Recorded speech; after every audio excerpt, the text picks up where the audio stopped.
Hello, today we'll show how to build a weather station from ESP32 and DHT11 temperature sensor and a LCD1602 monitor. So how does it operate? Here we have the monitor right here. I will now reset it from the ESP32. The ESP is this part. The DHT is a small part below. So I will reset it. I have a button behind. Now it's turned off. Now we could see it turns on. Wi-Fi is connected. Now it will basically do a API call, determine our location, which is Las Vegas by the IP address. Then it will show the weather in Las Vegas. It will print the city, the weather. I pulled it in Celsius, and then it will show the humidity and temperature in the room, and it will reload every 20 seconds. So I will now take this apart and we'll rebuild it again together. Let's get to it. Let's start with the LCD pinout. The LCD, as we could see, has 4 wires. Each one is for, the red is for power, the dark is for ground, and the 2 other wires, one is for contrast of the LCD and the other one is to write data to the LCD. So let's start by connecting them into the 4 pins. So here we have, let's see what goes into what. And if you wonder how I know what to pin into what, all you need to do is to Google the model of the monitor you have, ESP32 pinout, and you'll find a few documents that show the exact which pin to connect on your LCD and which pin to connect into your ESP32.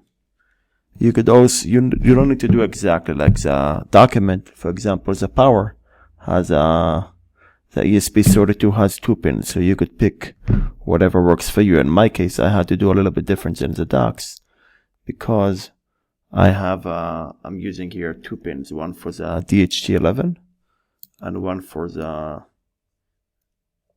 LCD monitor. So we have now the wires in. It's in ground, power, ground. No, I did it. Ground, power, blue and yellow. And now let's see which pins it will go inside the ESP32. It will go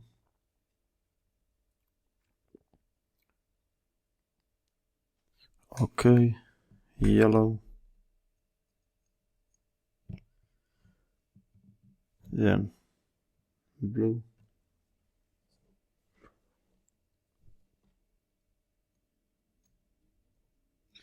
and then we have the power on the ground. They will go right here. Power and the ground right next to it. So far we connected 4 wires into the LCD monitor, and this is easy to check that it's connected correctly. All we need to do is to power the power into the ESP32 and the monitor should light on. The monitor is here and we connect it, and as we could see, the monitor turned on and it will actually start running the program. Clearly the DH11 data won't show up because it's not connected, but we already connected the monitor correctly. Something is funky with the wiring, so I will reset the ESP32 again.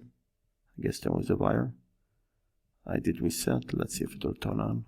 No, again.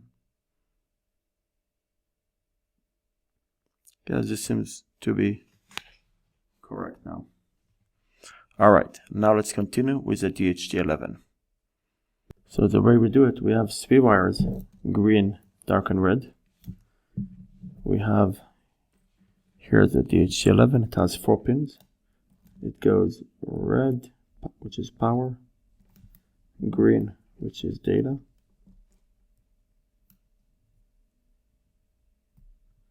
and ground,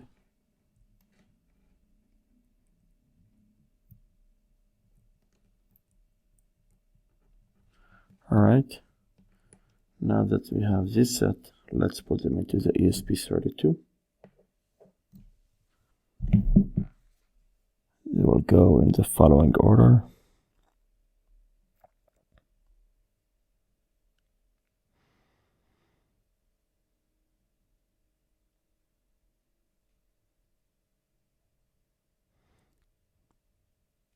Alright, the green goes here in number 6. 1, 2, 3, 4, 5, 6. So we have the green connected. Let's disconnect the power. Meanwhile, it's not good to connect wires when we have power. Okay, we have the green. And now the power and ground will go right here. The red will go to this power pin, and the ground will go right next to it.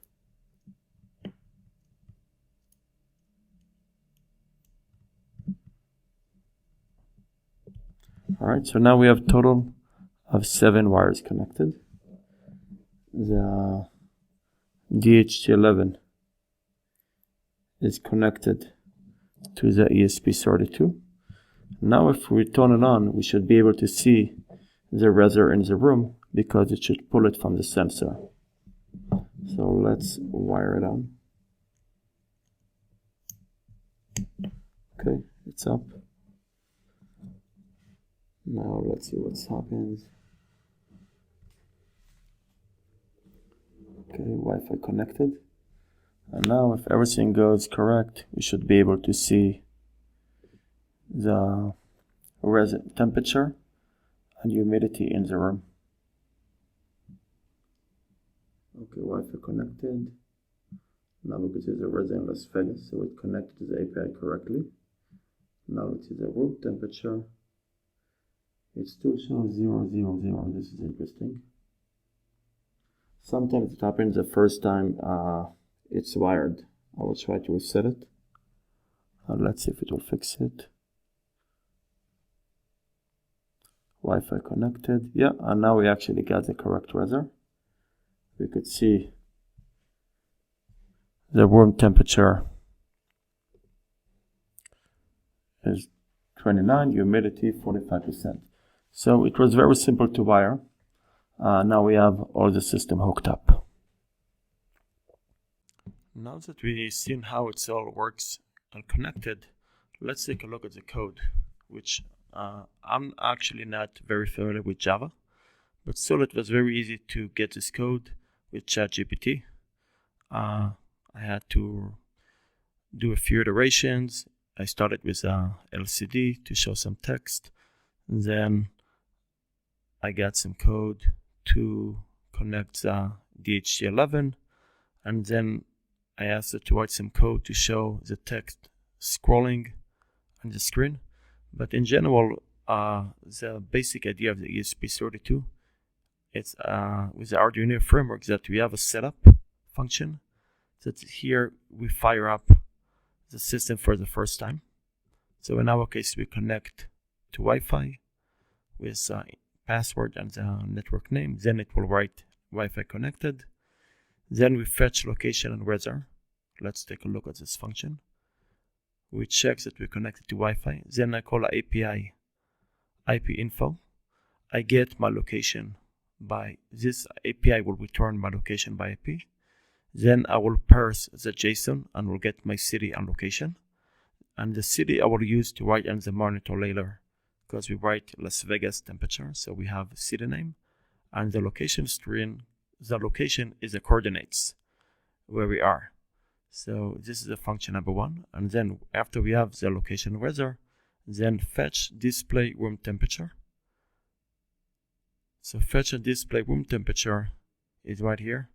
This accesses the DHT11 and sets the temperature to be in the variables of H and T, and actually room temp, and then it puts it in room temp and humidity.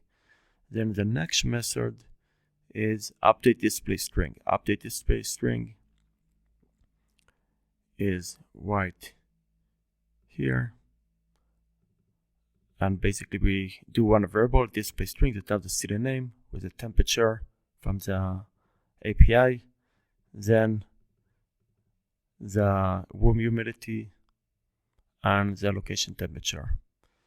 Then we have, let's continue.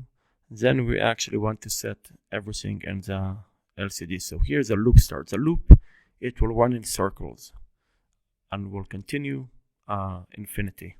So here we have a function that fetch location weather, fetch display and temperature that we showed earlier, and updates the display string. Then if current milliseconds its last scroll milliseconds it's bigger than the scroll interval, then we update this variable, and then we scroll display. Every 2 seconds a letter will move forward and show the next letter in the string.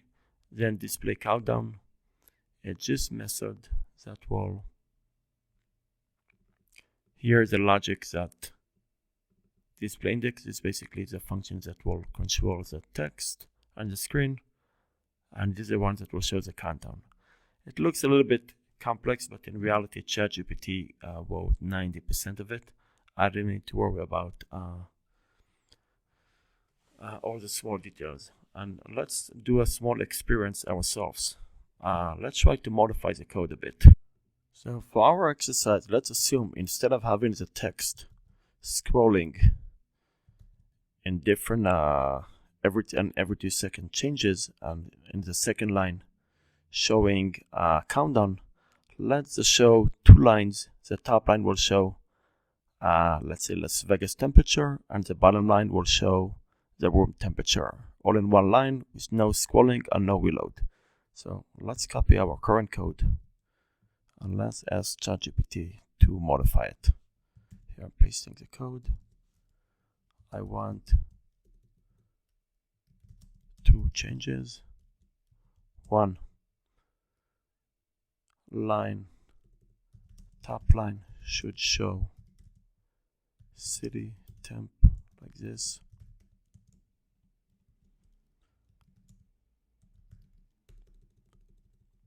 City temp.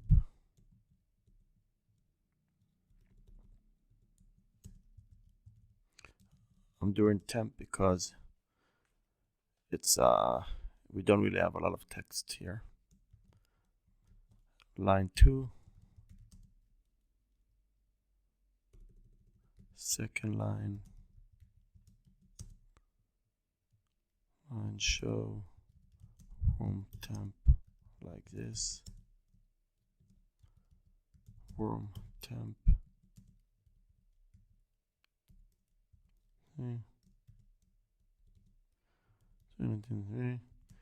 is just a sample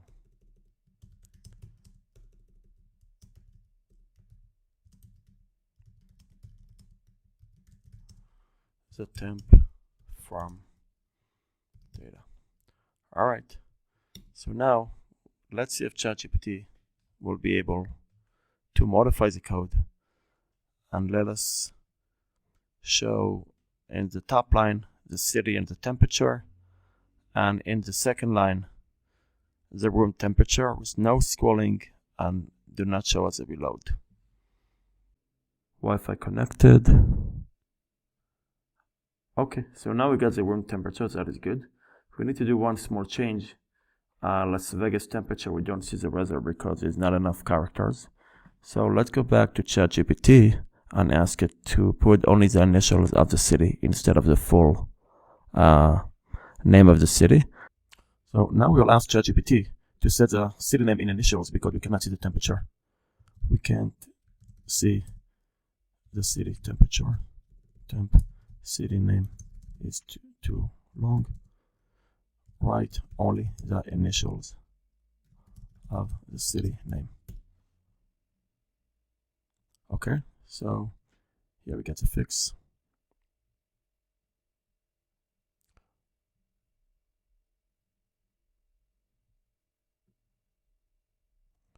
Okay, let's replace.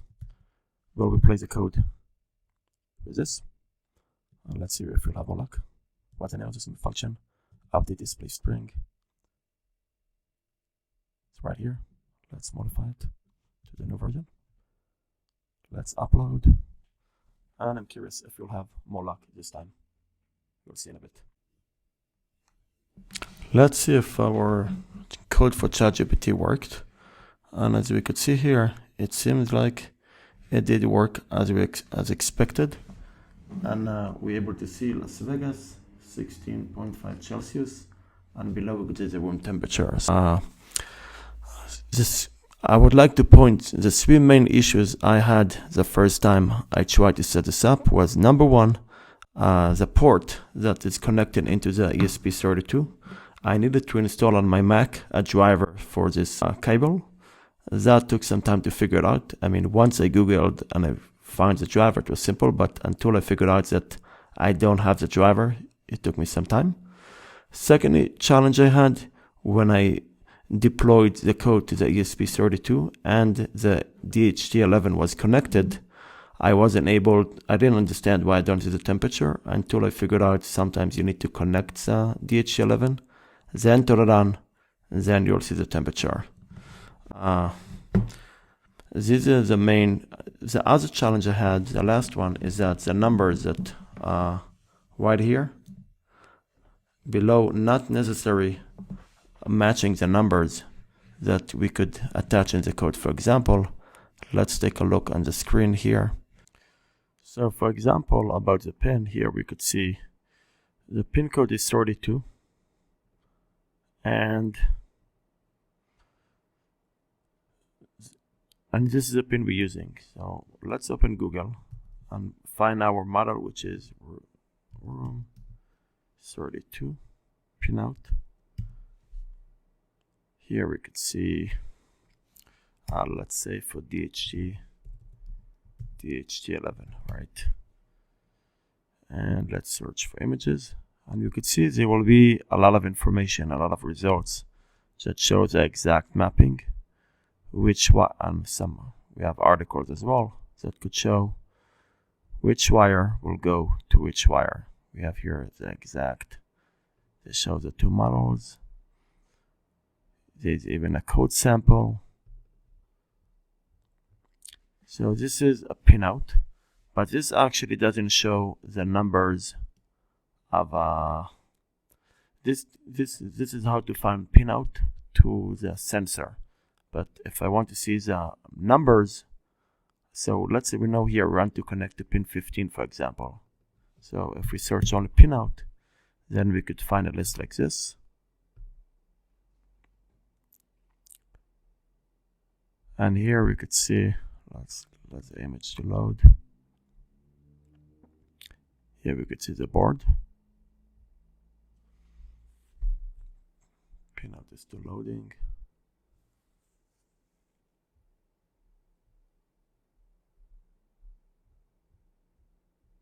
Here, this is how it looks. So here we could see numbers. You could see exactly which pin is, but it's really this is my model, which is W room 32. But there could be slightly different models, and the pins could be slightly different. But remember, the numbers we see here, not necessarily the pin numbers from here. So if you run into issues, remember to search your pinout list of your board. All right, that's it for today. Thanks for watching. See you in the next one.